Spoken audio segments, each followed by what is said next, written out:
8 de la mañana, 6 minutos en la República Argentina. Tenemos una linda mañana con 16 grados. Vamos a ir a Casa de Gobierno. Allí se encuentra el jefe de gabinete, Jorge Capitanich, a quien escuchamos. Buen día.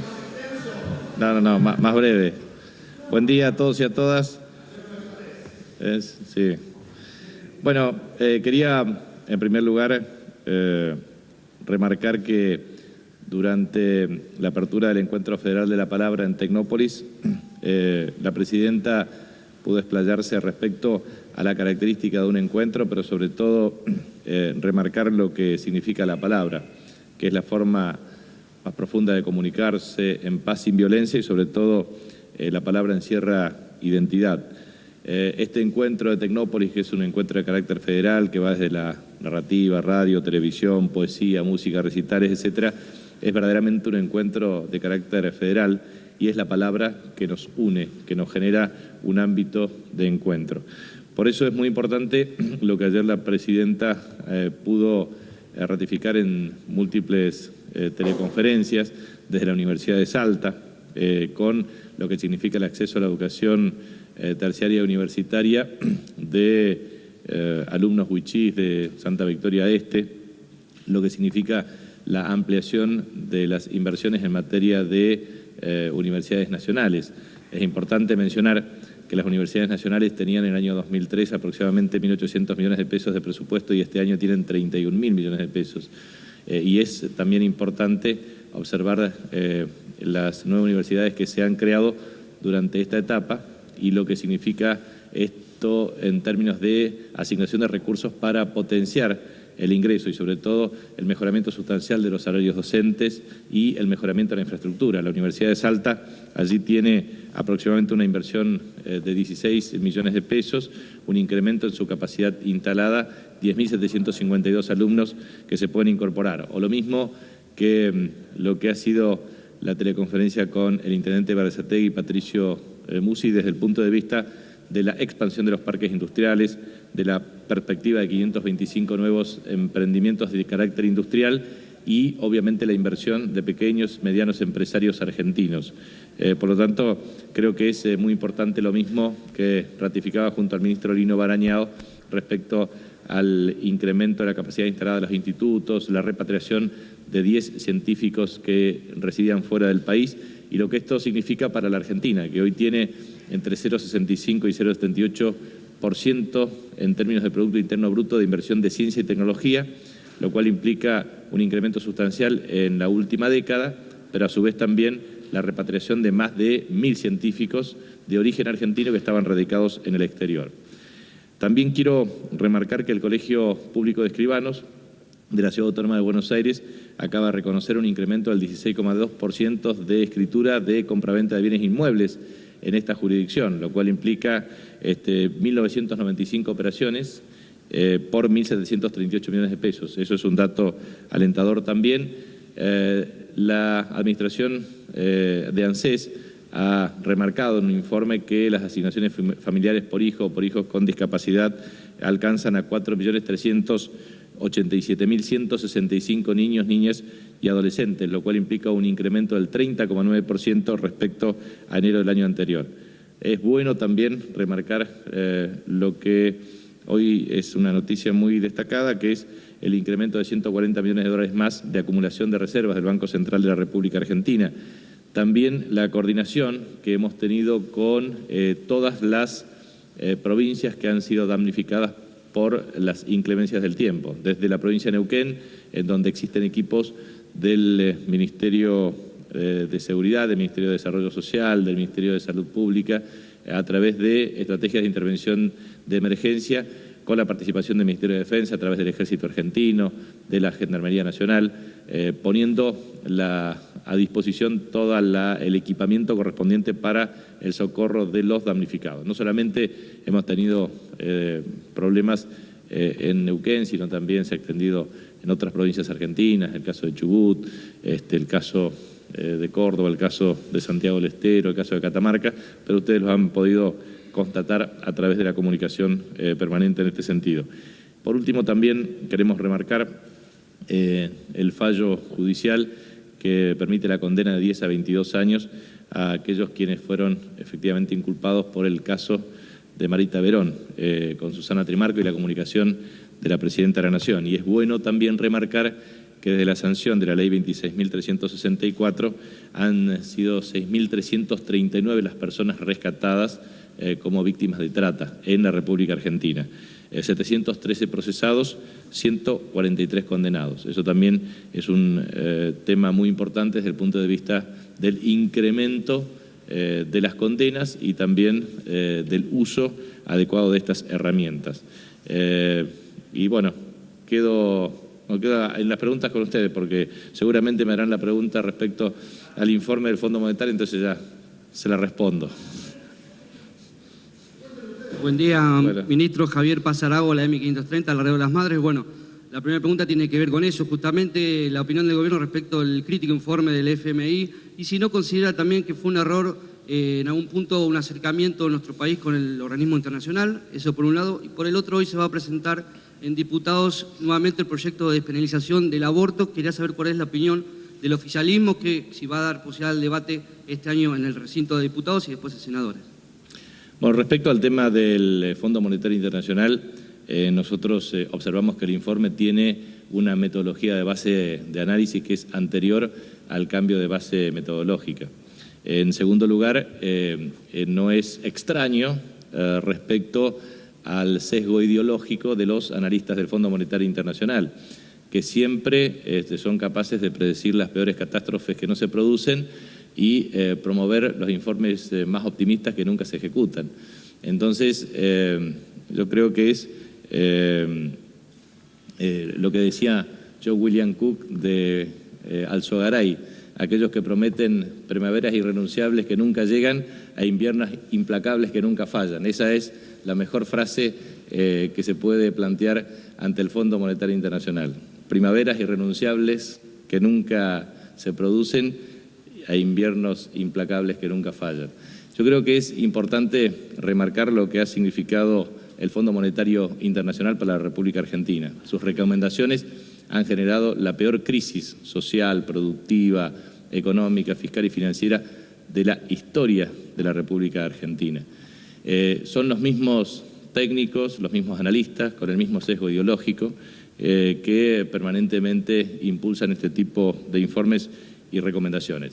Pero afortunadamente, Néstor Kirchner, como presidente de la Nación, tomó una decisión que lo ha continuado la presidenta de la Nación, que es tener autonomía en las decisiones económicas. Por lo tanto, afortunadamente no le debemos $1 al Fondo Monetario Internacional, de manera que no puede condicionar el ejercicio de ninguna política económica que tienda a garantizar, como lo estamos haciendo, de la inclusión social, el crecimiento de la economía, la generación de empleo y la mayor equidad y distribución del ingreso. Por lo tanto, nosotros lo que creemos objetivamente es que, independientemente de este sesgo analítico desde el punto de vista de sus pronósticos, que inclusive no coinciden con los analistas del Banco Interamericano de Desarrollo, ni tampoco de otros bancos de inversión, ni tampoco de otros analistas económicos, la verdad es que su rol más importante, que debería haber sido apoyar un proceso de reestructuración voluntaria de deuda en la cual la República Argentina ha liderado,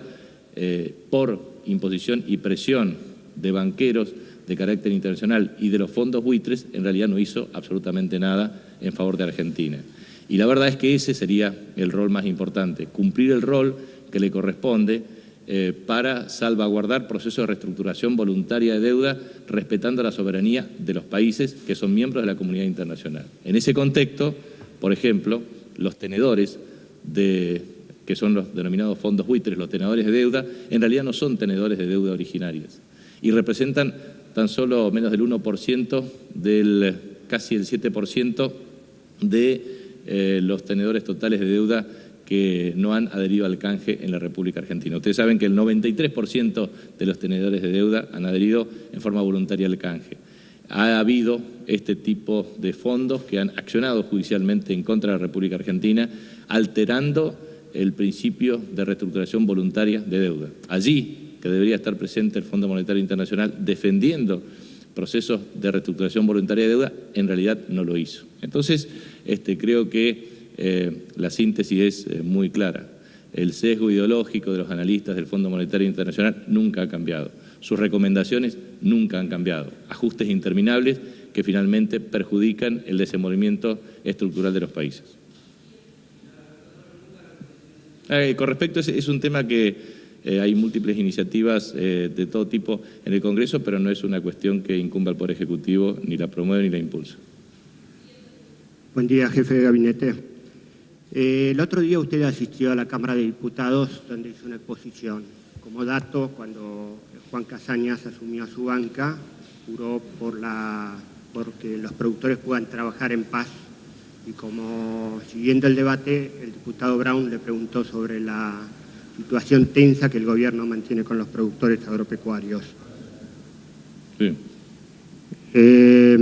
Después usted citó datos... Usted sabe que la verdad que fue inaudible, de manera que sería bueno si puede repetir la pregunta. Bien. Si puede repetir la pregunta porque fue inaudible. Sí. El otro día cuando usted fue a la Cámara de Diputados, sí, el diputado Casañas, cuando asumió su banca, le juró por el tema de que los productores puedan trabajar en paz.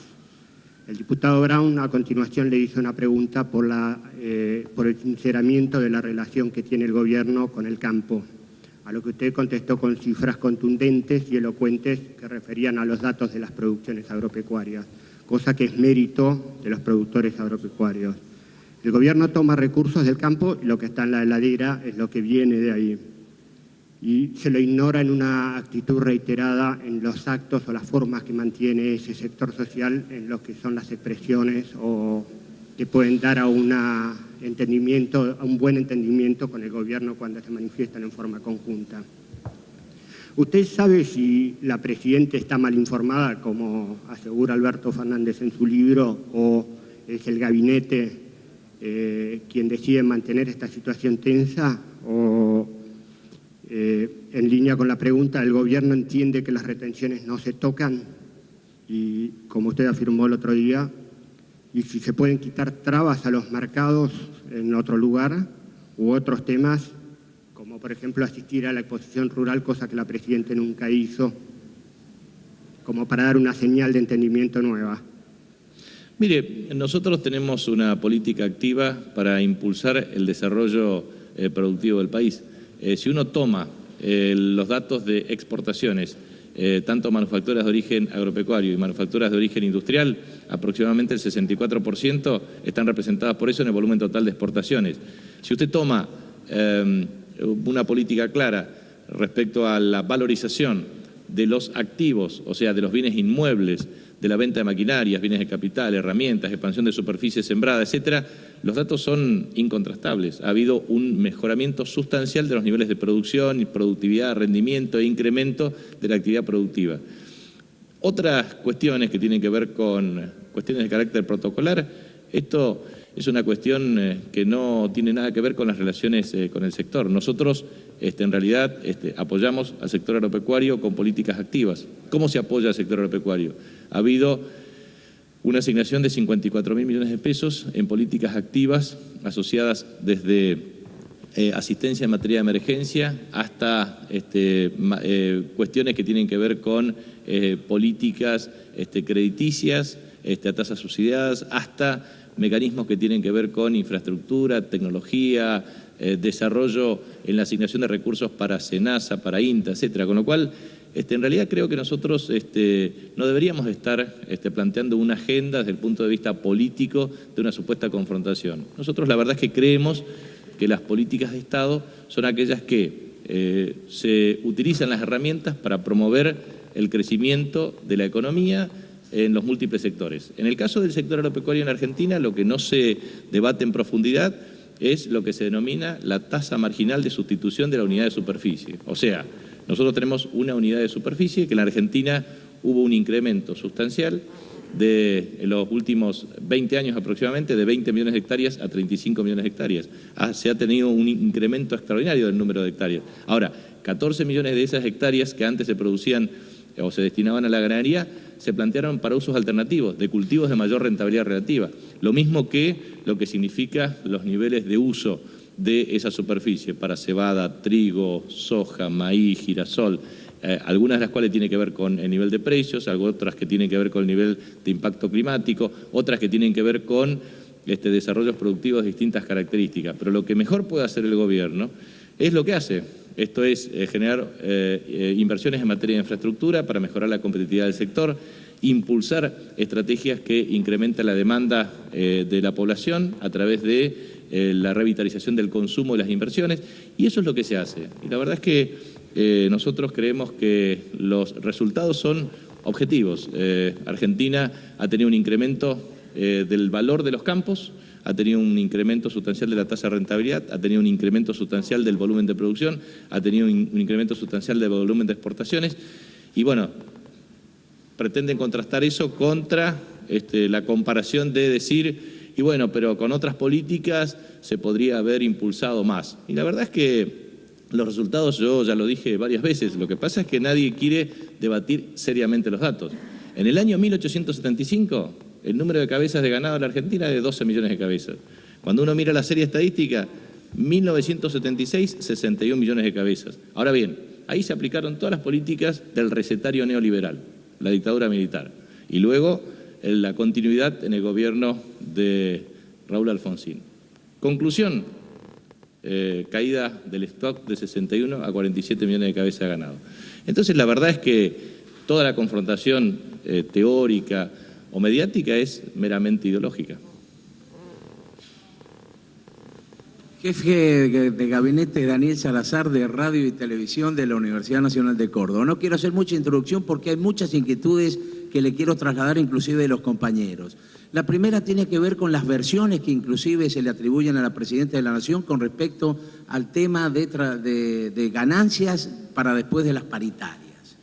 En segundo término, van a haber más de 50 piquetes en todo el país y usted solamente había dicho que va a haber un operativo de seguridad normal. Y amenazan hasta con cortes de ruta. Y en tercer lugar, quisiera que me explicara por qué no deberían parar los trabajadores mañana. Bueno, primero y principal, es imposible medir el apoyo de un paro si el resto de los trabajadores que quieren trabajar no lo pueden hacer porque no tienen forma de trasladarse a sus lugares de trabajo, porque no tienen colectivos, trenes ni subtes. Es decir, es absolutamente imprescindible observar que el legítimo ejercicio del derecho de huelga está debidamente asociado a la posibilidad de utilizar todos los medios de transporte al respecto. Entonces, lo que nosotros queremos ser es muy enfático en esto. Respecto al tema de piquetes, no tiene nada que ver con la garantía del derecho a la huelga. Segundo, el paro de transporte, en definitiva, obstaculiza el legítimo derecho a la huelga, que puede ser una decisión positiva de un trabajador que quiere concurrir, como hay una solicitud muy amplia por parte del Ministerio de Trabajo en esta materia. Y en tercer lugar, nosotros, obviamente, lo que hacemos desde la conducción del Estado es garantizar el legítimo ejercicio al derecho de huelga. Muchas gracias. Y eso ya lo he transmitido en el Congreso de la Nación y esa es la línea que ha planteado la Presidenta.